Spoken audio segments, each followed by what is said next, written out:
Hello and welcome to episode 6 of Mama Tales. I think I did not mention this at the beginning of this podcast, so think of this section as like the admin part of the podcast.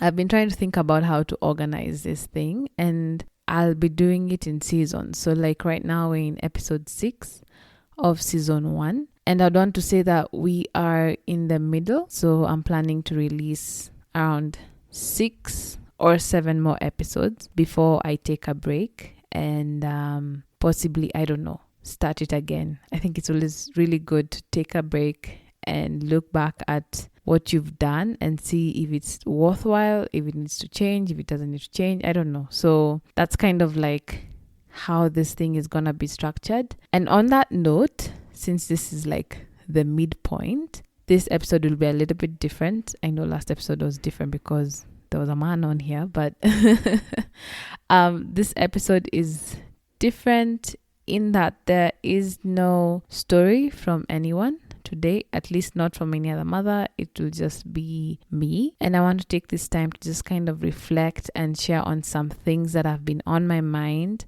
this recent past weeks. So I call this episode either fears and wins or fears versus wins. I don't know if I want to pit them against each other, but definitely in my mind I view them as separate. So these are like the fears that I have right now in my motherhood journey and the wins that I feel like I have achieved so far. And I just thought it would be great to talk about them because there's a lot of things I usually jot down and put aside, but I just never know where to fit them in this platform. But just because of how young it still is, still trying to find its footing, and it's still a platform where I get to share my journey as a mother, I felt like it would be great to just dedicate an episode to consolidate a lot of my thoughts, put them in here and share them with you guys, and also as a record for me, that time when I need to like look back at this and learn from myself. Because one thing that I have learned through the experience of this slightly over a year of being a mother is that there's so much that you tend to forget because your mind just kind of replaces that with something that you need more. So I think it would be really great to look back at this episode and hopefully see growth, especially in terms of my fears and even with my wins, and just see if they can get even bigger and better. Without further ado, let's just get started with my fears. So the very first fear I want to talk about is separation anxiety. The way it's part of a child's developmental, I would want to call it milestone for them to experience separation anxiety. That's where my daughter is at right now. But for this fear, I'm not even talking about her separation anxiety. I'm talking about my very own. I have been literally attached to this child ever since she was conceived. Literally in my womb. We've been together every single day, and probably only apart when she sleeps. Maybe when I go out to run an errand or two, which usually happens when she's napping. So we've literally been together all through, and I'm not complaining because this is something that I actually wanted. It was part of my decision for quitting my 9 to 5 and creating a lifestyle in which I'll be able to be available for her and all the other future babies. But something interesting has come up now where I'm slowly getting to that point where I need more space, more time for me, and I am having a really tough time letting go. I feel very guilty.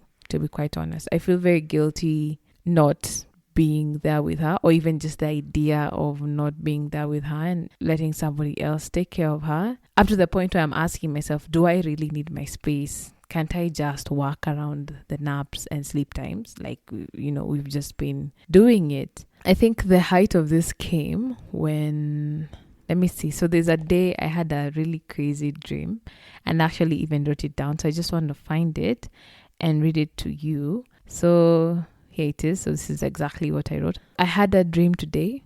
I dreamt that I had left my baby behind and drove to work with 2 of my friends. On my way to work, we were chatting normally. I was happy, cracking jokes and laughing with them.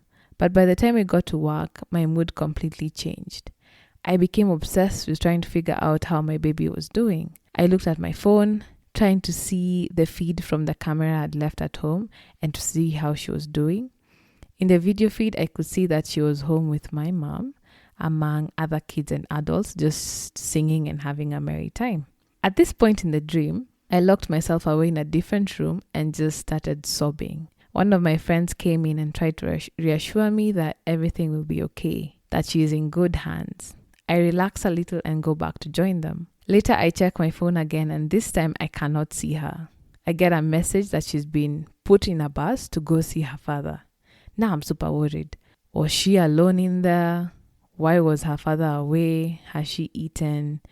Why did I have to leave her? I see pictures of her, and she's with an uncle of mine that I do not particularly like because of things that happened in the past. At this point, I start properly freaking out. But then I woke up. So that's the dream. That's what I wrote about that dream. And I think with this dream, I can remember the feeling or like why it was there. It was just that I could not ensure her safety by me being away. So I felt guilty for being away. Once we left her with her grandmother and attempted to go out for a quick dinner with my husband. We did. It was great. We tried our hardest not to call back or, talk to my mom. But when we went back literally an hour later, we found her crying her lungs out. She even had mucus running down her nose, and that's not something that I'd seen my daughter do. Her grandmother looked tired.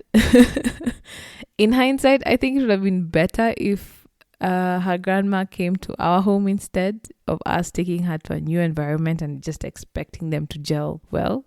So ever since that day, I haven't gotten to that point where I've been able to release her. Recently, I'd say maybe 2 weeks ago, her grandmother came, same grandma, that's my husband's mom, and I needed to go out for a quick errand. I think it was even just 30 minutes. And I wanted to try it again now. She's at home, should be a safe space. Kay is very independent, so she just needs to see someone as she goes on with her playtime and whatever. So, I said, okay, let me just quickly run out. My husband was also at home, so I was sure that even if she's not comfortable, my husband would be able to leave the office a little bit and help her out. So I went out, and I remember I kept looking at my phone, waiting for it to ring, for them to tell me, hey, you need to come back. Things have gone, have gone south. Nobody called me. I even got to a point I was like, maybe I can even extend this to an hour. Like I was outside and I was like, what do people do when they're outside? But the baby is awake, because I always have a timer with me. It's whenever I leave the house and she's napping, I know exactly when I need to come back. So I came back later after not knowing exactly what to do after I'd finished. So, there's nothing else. I came back and my daughter was pretty all right. It's like she didn't even notice I wasn't there. She was very chill. Her grandmother was quite excited that they were, they got to repeat that stay, and it was a whole lot better. I remember when we were saying goodbye to her grandmother, she wouldn't let go of her. Like Kaya was clinging on to her. So I was just like, okay. Well, clearly someone has moved on. I'm the only one who's left here. Separation anxiety isn't something I've had to really worry much about because of my situation, right? It's kind of like the space I've created where I'm always here. I have so much respect for women who have to leave their newborns because a 3-month-old is still a newborn, and that's kind of like when you're expected to just go back to work in Kenya. I remember looking at my baby at 3 months and I couldn't even imagine how. How do you just leave? And I know it's not easy, and most of the times the choice isn't there. So sometimes I have to look back at my privilege of being able to be there, but I don't know how to get over the fear or over separation anxiety and understand that she's fine. She probably doesn't need me all those hours, and then I'll be able to just do my own thing, rediscover what that means. But yeah, so that's my very first fear, separation anxiety. My second fear is burnout. Oh man. So I think a couple of episodes, I don't know if it was it was probably the episode before the last episode, I talked about experiencing burnout. this is something that I had been avoiding. I'd been saying that there's no way I'll be burnt out. I can do everything. I'm a young, energetic, full of spirit human being. I'll be able to do everything that I need to do. But I got burnt out. And in that episode, I talk about driving away and not wanting to come back home. I think that evening I came back, and after, realizing that it was actually burnout, it was my husband who helped me figure that out. I recorded something that I might play here. I remember just sobbing on the microphone, just trying to recollect and understand why I was burnt out or why I was feeling that way. So my biggest fear is not being able to recognize it early enough or learn how to avoid it. But I think I've made steps, at least from that moment, I've made steps to make sure that I do not fall into that trap again, because the worst thing about burnout is not even just on me as an individual, is that I'm unable to be the kind of mom that I want to be for my baby, or the kind of wife I want to be for my husband, or even just the kind of me that I want to be for me. I just sulk, I disappear, it just doesn't look right. So what we have done, and this has just been happening for the past, I want to say 5 days, is that, so I have a regular lady who comes to clean the house twice a week, but now she's coming every weekday to just help out with the chores and everything, and then slowly start staying with the baby. At first I thought I needed more help with staying with Keo so that I can be able to do my own thing. But after this first few days, what I've noticed is that, my God, this house actually has a lot of work to be done, right? And a lot of this was being handled. It was always on my shoulders. And then I started feeling this pressure of yes, if you want her to help you out with the baby, you should start giving them time to be together. And I realized that time wasn't happening, but I noticed even towards the end of the day, I had more energy. I was rested. I felt happy. Happiness was something that was really eluding me, especially from 3 p.m. when I know now Keo is awake and we have to entertain each other until she goes back to sleep at 7:30. I was looking forward to that. I didn't feel like I was chasing time. I wasn't chasing anything. I've been able to be more present with her. And then just yesterday, it got to a point when they now had to be together. So what happened is that I had a meeting at the same time my husband did. And normally when these two things usually happen is that depending on how involved someone is, one of us would stay with the baby. But this time round, I was like, see, we try our new resource and see if this thing would work. And I called her and told her to, just be around, come to the living room, just be around as Keo does her thing. And I went to the meeting, and all through the entire thing, I just kept trying to hear if they'll be crying, if they'll be just anything. And it was pure silence. There was nothing wrong. I could just hear Keo's toys. I even thought what had happened is that my husband's meeting must have ended earlier and he was now with Keo. I come back 40 minutes later and Keo is just there. She's called Jackie. Keo is just there with Jackie, just having the time of her life. She even looked at me and started clapping. I was like, okay, so it's me who's panicking for no reason whatsoever. I am actually very glad to see how this thing goes. It's about having some extra hands just share the work, I think. And also another thing I think I just need to think about with burnout especially is just identifying moments of finding relief or catching a break. So there's a story I recorded with a mom that I'll share in the next couple of episodes, and she was talking about how she always has to find a way or a habit to rest, to just bring sanity back to herself, right? So because, as a mom, you're dealing with a lot. You're dealing with your own needs. You're dealing with your baby. Your husband is there. If you have a nanny, that's also there. And you have to kind of manage all of this. And just your work just keeps ever increasing. So she has the habit of sometimes just taking Sundays off. right? And she'll just disappear for a couple of hours and come back later. It reiterated the need for me to just even have just a healthy, normal habit that just allows me to relax, calm down, reevaluate and assess things and be able to just catch a break here and there instead of just piling it all up to the point of pure burnout. So that's a journey I'm still starting on, but so far so good. I'm feeling very good, and I hope we just keep riding this wave. My third fear is if I am making the wrong choices for KO.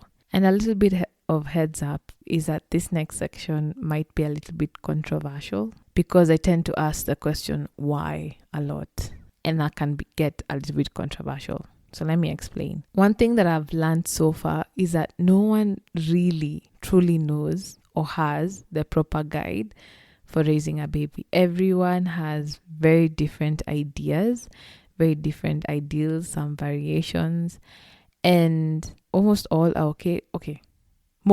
At least most of them somehow are okay, right? So with all these variations to how you do things, do you sleep train? Do you not sleep train?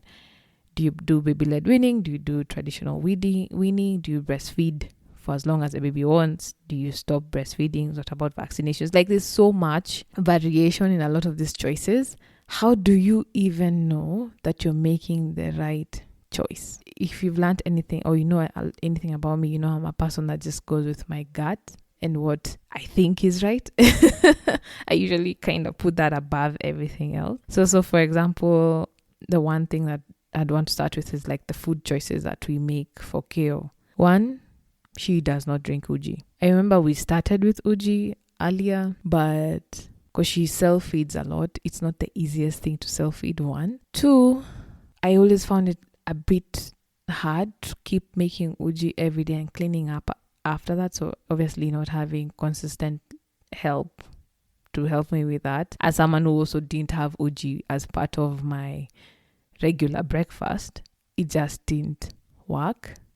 So things like that we don't drink uji. The other thing for KO is that vegetables are not a must, and this comes from a journey that I'm taking right now of understanding what kind of foods are actually really good for us, and it's coming from a book that even says, I think part of the title is something that like they're not politically correct or something, just those on the fringe ideas about what your body actually needs, right? So us, we are very pro protein, healthy fats, healthy saturated fats, very less into the vegetables, especially those dark green vegetables. So I don't have it in my diet, and she rarely does. So the kind of vegetables that she would eat are a zucchini here and there. She eats a lot of mushrooms, lot of tomatoes, but the traditional veggies that we assume, like the carrots and the broccoli and sukuma wiki and all that, my baby doesn't eat. I don't even present it. I don't cook it. We don't eat it.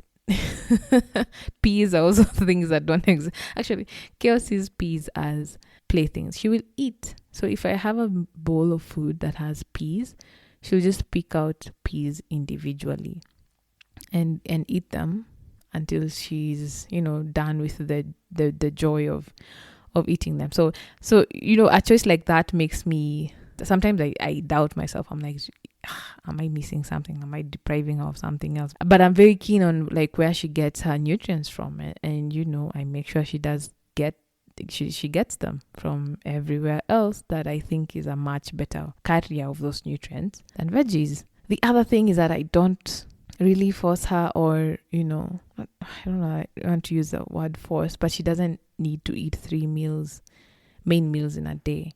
And this is just now she's 1. It's kind of like the recommended thing. I think it's 3 meals and 2 snacks. Sometimes, depending on how just the day has unfolded, we'll have eaten. So breakfast is a very major meal for that chick. She eats quite a lot of breakfast, and it's usually really well rounded. So that's really good.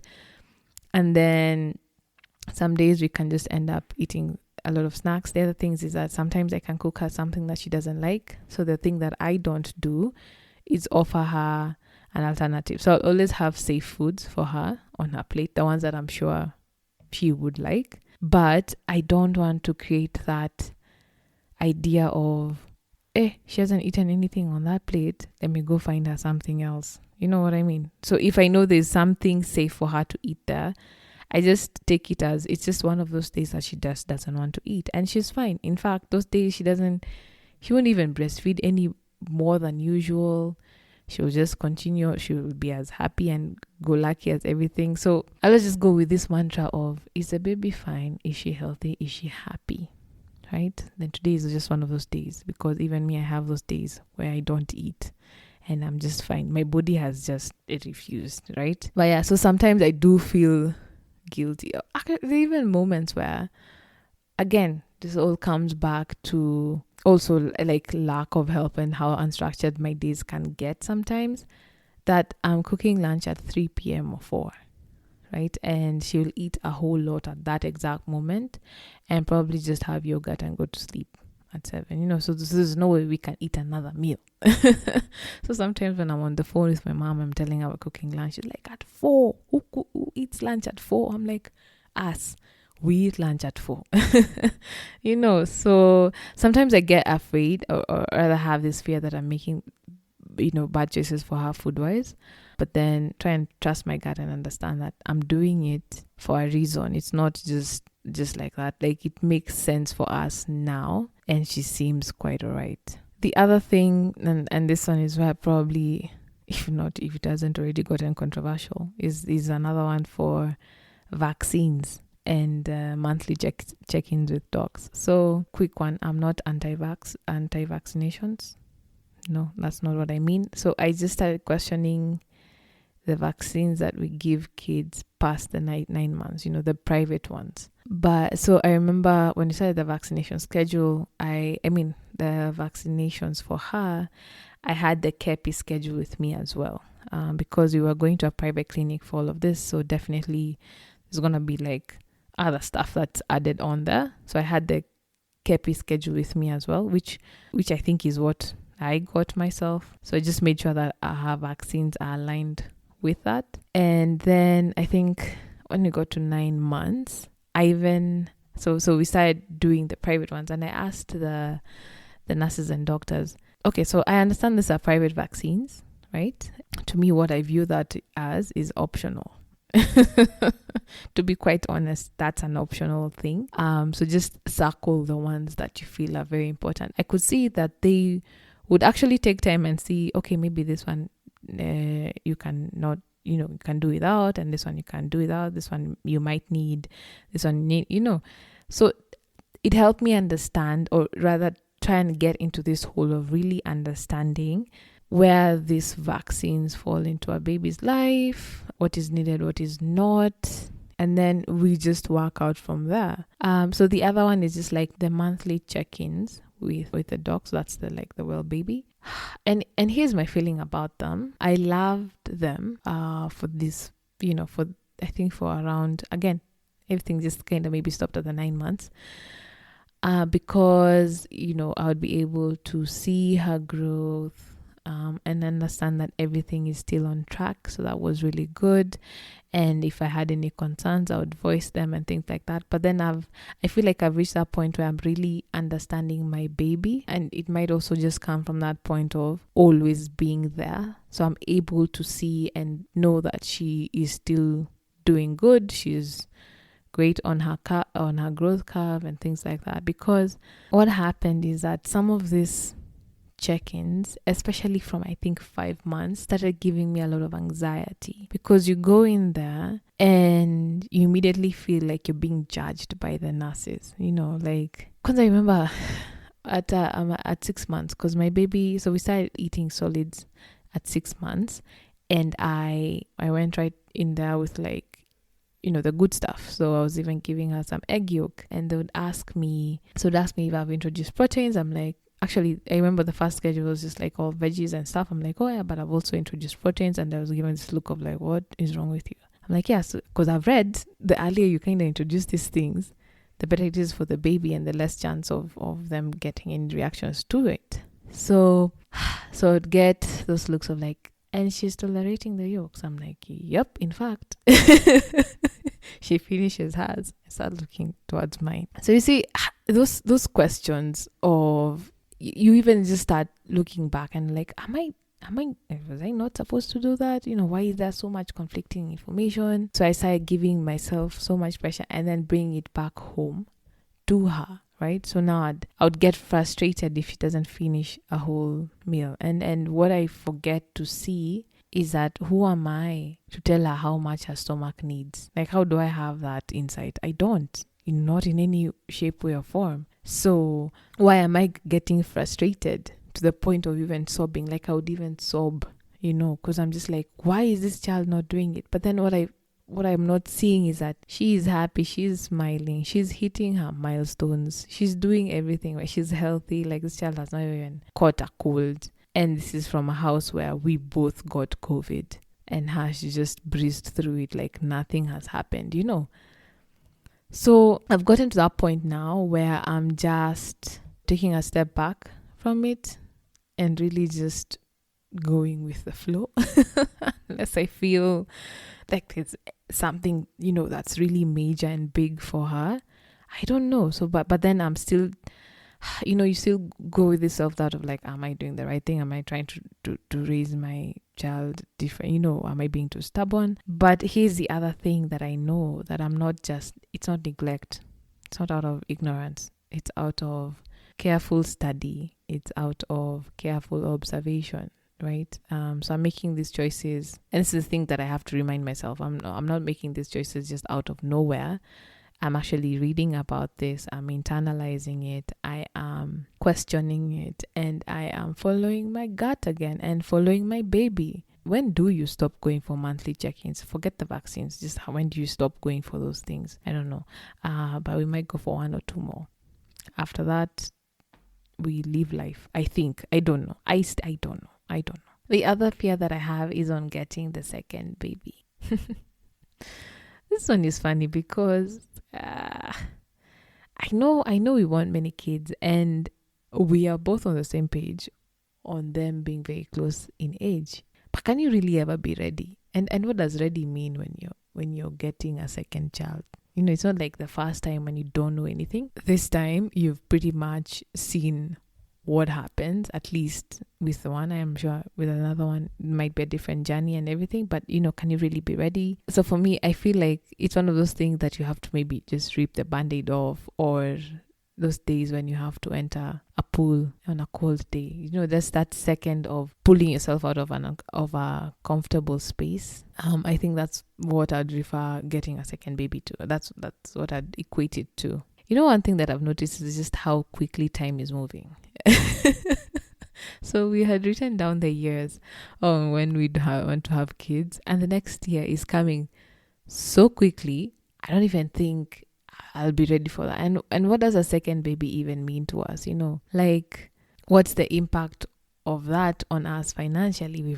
We're running a well-oiled machine now with one baby. What does a second baby do to that? We've actually gotten to the point where we're now starting thinking about getting a house with a compound as opposed to an apartment, because Keo really loves the outdoors, so definitely isn't that supposed to be the priority right now, figuring out how to make sure that we can get that space so that even the other babies, get to have that as well. So which one comes first? Because they're both expensive. The other thing is like, physically, I still haven't gotten to the point where I'm super comfortable with my body. So how does that change if I get pregnant again, before I get to that point where I feel comfortable? And then the biggest one, what if it doesn't happen the way we want to happen? Who am I to say that when you start trying, the baby will just come immediately? What if it doesn't happen that way? What happens to all the other plans? I don't know. It's a lot. It's a fear that I have. And it's one of those ones that I know I have to just rip it off and go on with. Because I feel like maybe the third baby would be easier. Any baby coming after that would be a lot easier than the second one. I have no idea. It's a fear that I have. My very last fear is, am I even doing this podcast thing right? Like, look at this episode. What is the point? Is this really what you wanted to listen to today? And then the other thing is that, like, how involved do I really want to be in matters regarding motherhood in my community? Because that's what happens when you start creating a platform where, you start reaching people, so you have to start thinking about, like, your level of involvement. The other thing I always think about is, like, is this platform providing value to someone else? Is it providing value to me? I don't know. I mean, I've gotten really good feedback definitely so far, and I think I just need to take time to listen to it, really, really listen to it and understand what kind of value it's providing. I appreciate any type of feedback I get 100%, because it also just, I think, fuels me and helps me understand the why of this. Because definitely when I started, I had a why. It just felt natural. It felt needed. It's definitely not unique, but I felt like my voice in this space, my experience and experience of those around me we can just help each other out. That was my biggest why. So, sometimes I feel I have this doubt that I am not providing any sort of value. And the other thing is, it's like, what is this? Is the future of this? Do I have to be thinking about the future right now? I have no clue. Should I be working towards something? I don't know. I just know it feels good. And yeah, I think that's where I'll stop with the fears. So let's just get those murky things out of the way and just look back at the wins, the goals that I think I'm hitting and achieving, and I'm very, very glad about. So my win number one is definitely Kayo's independence. I'm so proud of her. I am so proud of her, just with how, I know sometimes it might sound like you're very dependent, but I think I'm the one who's more dependent on her, to be quite honest. But she's a very, very independent person. She loves her personal space. Don't come near her. Don't just touch her head or her ears without any reason. She's the one to engage contact. So it's always good to see her and also respect that space that she's looking for. I love how independently she eats. These days we've learned how she says no. Okay, not says, but she nods her head or shakes her head no when she's done. And if I ignore that head shake and give her food, she will just spit it out. Because there are some meals that I spoon feed her, she'll just spit it out. I've started putting things closer to her level. So for example, like water, all her water things and like the places where she eats snacks from are on her level in the kitchen. So she just grabs them. She started to grab them and bring them to me. Even with like play and going outside, she knows which shoes she wears to go outside, and she just brings them to me when it's time to go out, or rather when she thinks it's time to go out and I have to like explain, like, sis, give me an hour. Yeah, so she plays independently. In fact, her best thing to do now is to just grab something. So she just needs to hold something and she'll just walk everywhere. She just walks around the house. She'll just walk mumbling. Don't try and interfere with her walk. Just let her do her thing. And that's what I was saying. Like, even when I need someone to take care of her, I just need to be around her as she does her thing. Unfortunately for me, I can't be around her and do my thing, because if she sees my laptop open, she just casually walks to me and closes it and then walks away. The other thing that I'm really grateful for, like at least in her independence, is her sleep. We really worked hard towards that, and I'll keep saying this, like especially with a baby so far, and I know it might change over the next couple of years. I don't know. I hope we'll still be able to adapt and find something that works. But sleep equals freedom for everyone. That's a well-rested baby, and that's a well-rested parent. So when she was able to sleep in her own room, soothe herself to sleep, chill in her bed when it's not time to come out yet, and she chills very casually. She'll either just lie down, sometimes she'll sit. I look at her in the camera and I'm usually quite entertained by the things that she does. She'll talk to herself, but she's just very, very chill, just waiting. She knows, and I respect that. I don't keep her waiting for too long. I also don't rush in to get her when it's not yet time. So we've created a great routine that I really appreciate. The second win that I'm very happy about is that I've been able to somehow strike a balance in my bid to have it all. It's not perfect. 100% it's not perfect, because I'm not like achieving 100% in everything. But I have somehow been able to find a balance between me as a professional person, me as a mother, me as a wife, and me as whatever other hat I want to wear now as a podcaster. So it's a fickle balance, because there's always somewhere that hurts, there's somewhere that is sacrificing, and it would always hurt me more, because what would happen is I would find myself kind of lagging behind when it comes to me being a mom to Kyo. That's what would suffer, because I would be angry, I would be cranky, I would be, not the very best.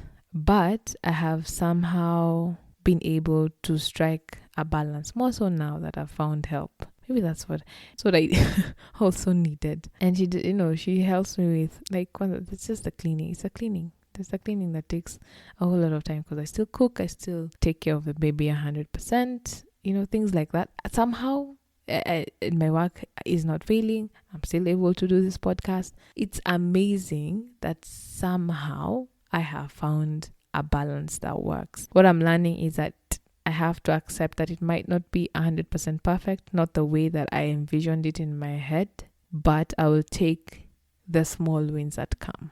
The other thing that I would want to put in here as a win is that I have rediscovered my passion. I admire my early 20-year-old self. That chick was fearless. She would do anything she wanted. I wasn't going out there like, I'll conquer the world. No, I was just doing it because I enjoyed it. And somewhere in the middle there, I lost it. So I've always been a creator. I've always been a storyteller. That's just been me, right? Actually, I have a lot of, what do we call it? There's a word for it. Let's just go with evidence. There's a lot of evidence of my creation. I had a YouTube career for a minute there as a tech reviewer for a channel called TechWiz. I also was a travel vlogger before travel vlogging became a thing. So me and my husband have a channel still there called Mogore and Morothi. We would travel we were going places with very little money, but we were still having a lot of fun and documenting it. And that's how I learned how to create videos and things like that. I've had multiple blogs in my life. Maybe the current one is maybe Medium. Yeah, everyone has a Medium, right? Somewhere in there, I kind of gave up on myself. But somehow I have come to that point where I've stepped out of that quote-unquote comfort zone and found myself again. I'm developing new networks, new friends, new ideas. Like my brain is always moving and churning, and creating things like this, which I never thought I would have, So yeah, it's been great rediscovering my passion, and that ties into my next win of experiencing personal growth, especially now that I'm a parent. And this is something I've had from the moms that I've been interacting with. And another good, I'll just put it here before I expound on that. You know what this podcast has also allowed me to do, and I should put this as a win, is that I've been able to reconnect with a whole lot of people that I might probably not have been able to do if not for the fact that we're on this journey together. And I do not take that for granted at all. No, in no way whatsoever. Anyway, so back to the personal growth thing, is that at some point in life, you feel like once you're a parent, your life stops. Now it will just be the baby. You won't have time for anything. But instead of my life ending, in fact, I feel like it just began. I have grown in leaps and bounds. I can't even explain it. I've become more confident. I've become wiser, financially wiser, better at managing my time. I have become better at knowing what works in my life and what doesn't. Even professionally, I have grown. There's so much that has happened, despite the fact that I'm getting less time to work on me. Does that even it shouldn't make any sense. If anything, it should be the other way around. But for me personally, I feel like I've grown a whole lot more now that I'm a parent to when I wasn't. The other win, it's probably my last one, is that I'm now at a point where I'm exploring new journeys. And the biggest one goes back to food. I'm very, very passionate about food, if you haven't got it so far with everything. I wouldn't say I'm a foodie or anything. I don't go to restaurant, but I am someone who really, really loves food and wants to understand it. And I've, started this whole journey of trying to make food wholesome and try to even make it at home. Like, I've gone into the rabbit hole of learning how to make my own cheese. I'm brewing kombucha. Yeah, so that's like a fermented sweet tea, and it's fantastic for your gut and things like that. I am also understanding and learning, or rather relearning food and what actually works best for us. And I don't want to talk about this right now, but it's things like, just as an overview, that red meat is not bad for you. That fatty thing, saturated fats, the healthy fats that we find in food is actually not bad for you. The kind of oils that you cook with matter, so I'm now pro ghee, coconut oil, olive oil, butter, things like that, as opposed to just frying everything. Anyway, story for another day. Again, these are the things that can get very controversial. But I am also going back to my cultural roots, trying to understand that. My husband has been more on that side, but I'm now just slowly becoming trying to understand it, especially for my baby's sake. I'm really trying to find our roots. And the big thing again comes back to food. I know it's a caveat here, but I know there's a lot that we lost as Kenyans when we were colonized. There's a lot that we lost, especially when it comes to like what food were we really eating. Because sometimes when you think about like Kenyan foods, you can probably list them in one hand. You can't tell me that that's all we were eating, So I've started trying to find out what were we eating way back when, before food became commercialized, before cash crops became the thing. Again, I will not bore you with that information. But yeah, so just trying to find our roots, especially like when it's related to food. In another life, maybe I'd just be like a food expert. Or I can be it in this life as well. That's the kind of space I'm in, where I'm just willing to explore everything. Anyway, with all that in mind, I'm really very conscious to just try and learn and understand where all of these things come from, where we were, and how we can probably see if we can enrich our lives with like the learnings of the past. And unfortunately, a lot of this was robbed from us. But I have a feeling that information has to be somewhere. Yeah, so that's pretty much it. Those are my current fears and achievements stroke wins. Let me end this episode here. Thank you so much for taking the time to listen to this beautiful rant, I hope. If you want to be part of this podcast, you can reach me on Instagram at Salimogore and on email at mamatillspod@gmail.com. All right. Catch you in the next one, where we'll be listening to another mama. Bye.